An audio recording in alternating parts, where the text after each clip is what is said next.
केंद्र ने missionaries of charity का एफसीआरए लाइसेंस निरस्त कर दिया है। ये एक और बड़ी खबर, यानी लाइसेंस का रिन्यूअल अब नहीं किया गया। इस फैसले के बाद मिशनरीज ऑफ चैरिटी को फॉरेन डोनेशंस यानी विदेश से चंदा नहीं मिल पाएगा।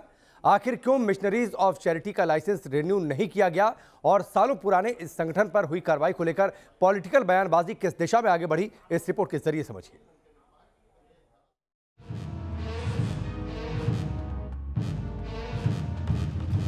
गरीबों की सेवा, बीमारों की मदद, जरूरतमंद के साथ, यही रही है उस मिशनरीज ऑफ चैरिटी की पहचान, जिसकी स्थापना मदर टेरेसा ने की थी। लेकिन इस बार मिशनरीज ऑफ चैरिटी खबर में आई है अपने एफसीआरए लाइसेंस के रिन्यू न होने को लेकर।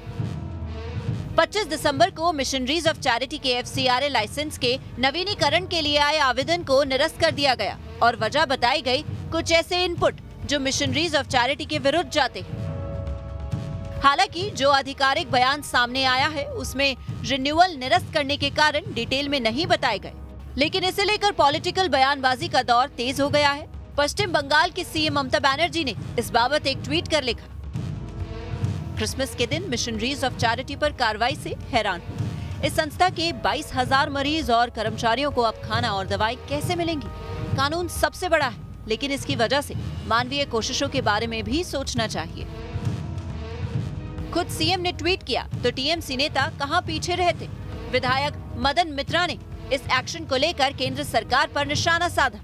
सारा दुनिया को यह मालूम होना चाहिए कि जब रोम तैयार कर रहे हैं पीस सम्मेलन की, सारा दुनिया मना रहा है क्रिसमस, उस टाइम जैसे मदर ऑफ चैरिटी जिसको सेंट मिला, सेंट मदर टेरेसा, उसका सारे खर्चा बंद कर दे, क्योंकि उसके ऊपर कम से कम मेरा ख्याल से डेली 30,000 बच्चा खाते हैं, तो कल से बच्चा नहीं खाएगा, मर जाएगा। तो ऐसे ही मरते हैं, सुई ना देकर, कोरोना का औषध ना देकर, अभी पैसा ना देकर। नवीनीकरण रद्द होने के बाद खुद मिशनरीज ऑफ चैरिटी ने अपना अकाउंट फ्रीज कर दिया है। ऐसा क्यों किया गया और सरकार की कार्रवाई पर संगठन का क्या रुख है, ये जानने के लिए न्यूज नेशन ने मिशनरीज ऑफ चैरिटी का पक्ष जानने की भी कोशिश की। यानी मिशनरीज ऑफ चैरिटी के हेडक्वार्टर के सामने इस समय हम खड़े हैं।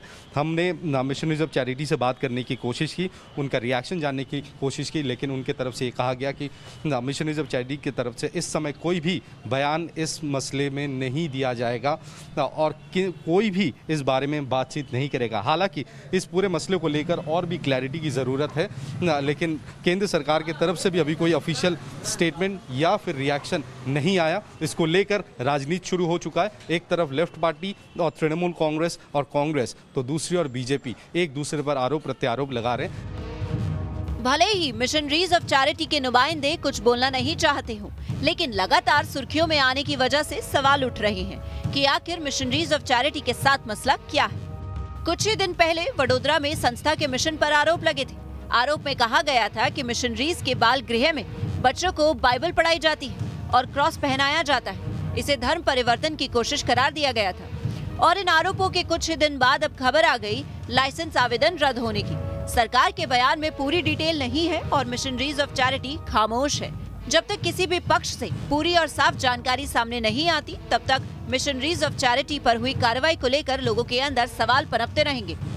कोलकाता से तापस सेन गुप्ता के साथ टीम न्यूज नेशन।